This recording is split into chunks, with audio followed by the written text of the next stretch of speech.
Nouvel invité sur Droit de Cité, le grand événement pour les associations porté par le mouvement associatif. Nouvel invité et on a le plaisir d'accueillir Arnaud Tiercelin. Bonjour.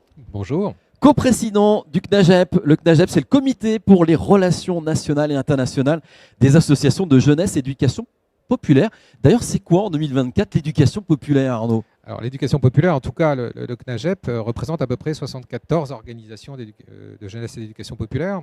Vieux collectif, à peu près 500 000 jeunes mobilisés, beaucoup d'associations. C'est, pour vous le faire rapidement, des associations qui organisent des centres sociaux, des colonies de vacances, des accueils périscolaires, des activités dans les MJC, toutes les activités de scoutisme. En fait, c'est cette part extrêmement importante d'action de l'éducation en périphérie de l'école, qui finalement est souvent assez peu visible, mais qui touche l'immense majorité de la population jeune, et aussi tous les âges de la vie. On l'oublie aussi un peu, mais l'éducation populaire s'occupe aussi de ces temps interstitiels tout au long de la vie.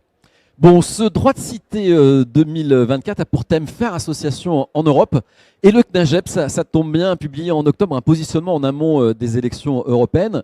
Son titre, le CNAGEP s'engage pour une Europe de la paix, citoyenne, sociale, solidaire et écologique. Alors pourquoi ce positionnement ? La question européenne est une vieille préoccupation pour les associations de jeunesse et d'éducation populaire. Beaucoup se sont créés soit avant la Deuxième Guerre mondiale, soit juste après, justement pour l'avènement d'un espace de citoyenneté, de démocratie et de paix en Europe. Et le CNAGEP est encore, par exemple, le Conseil français pour la jeunesse. Et à ce titre-là, travaille beaucoup sur des actions de solidarité internationale, d'échanges internationaux à échelle européenne. Pour nous, la question européenne, du coup, elle est décisive dans notre perspective de construction d'un espace démocratique à échelle européenne qui permette de penser notamment la question des grandes transitions. Voilà, et d'ailleurs, ce document s'articule au cours de 4 grands axes. Et l'un des axes, c'est évidemment les transitions, parce qu'on dit transition au pluriel, parce que c'est pas que la transition écologique, c'est aussi une transition sociétale que l'on vit. Complètement.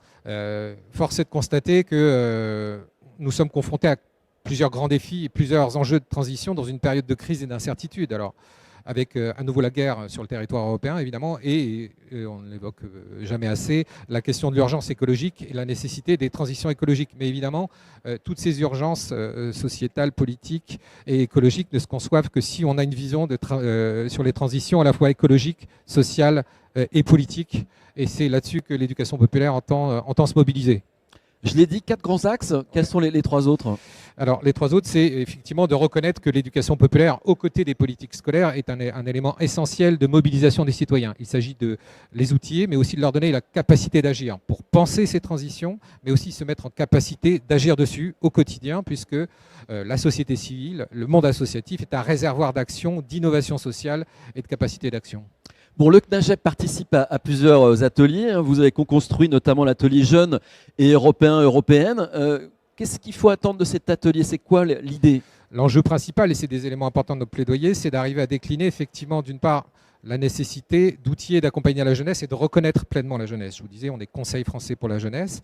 Notre enjeu est effectivement de peser en termes de propositions de capacité d'action sur des enjeux de démocratie continue, justement, et de capacité à reconnaître cette force d'agir que représentent les jeunesses notamment, et puis tout aussi un enjeu important de lutte contre les inégalités et les discriminations, dans un contexte de montée d'idées plutôt issues des extrêmes droites sur des replis identitaires, des défiances à l'endroit de l'autre, une importance d'outiller et de mobiliser les jeunes justement dans cette lutte pour l'égalité, la solidarité et la lutte contre les discriminations, voilà, le rejet de l'autre. Dernière question, le CNAGEP participe également à l'atelier Défendre nos libertés en Europe. Elles sont menacées, en tout cas les libertés associatives? Très clairement, et je vous l'ai dit, on voit très bien monter effectivement des logiques autoritaires et antilibérales dans beaucoup de pays européens. La France n'est pas à l'abri. Il faut se le dire très clairement, puisque le CNAGEP et le mouvement associatif se mobilisent depuis 2 ans au moins à partir de la loi séparatisme contre des atteintes très directes à la liberté associative, la liberté de manifester, la liberté d'expression, qui se concrétisent notamment autour du contrat d'engagement républicain, à notre sens. Et cet atelier visera à voir comment, à échelle nationale, mais aussi à échelle européenne, on peut se mobiliser, les sociétés civiles se mobilisent pour défendre toutes ces libertés fondamentales. Merci beaucoup Arnaud Tiercelin. Merci à vous. Je rappelle que vous êtes coprésident du CNAGEP.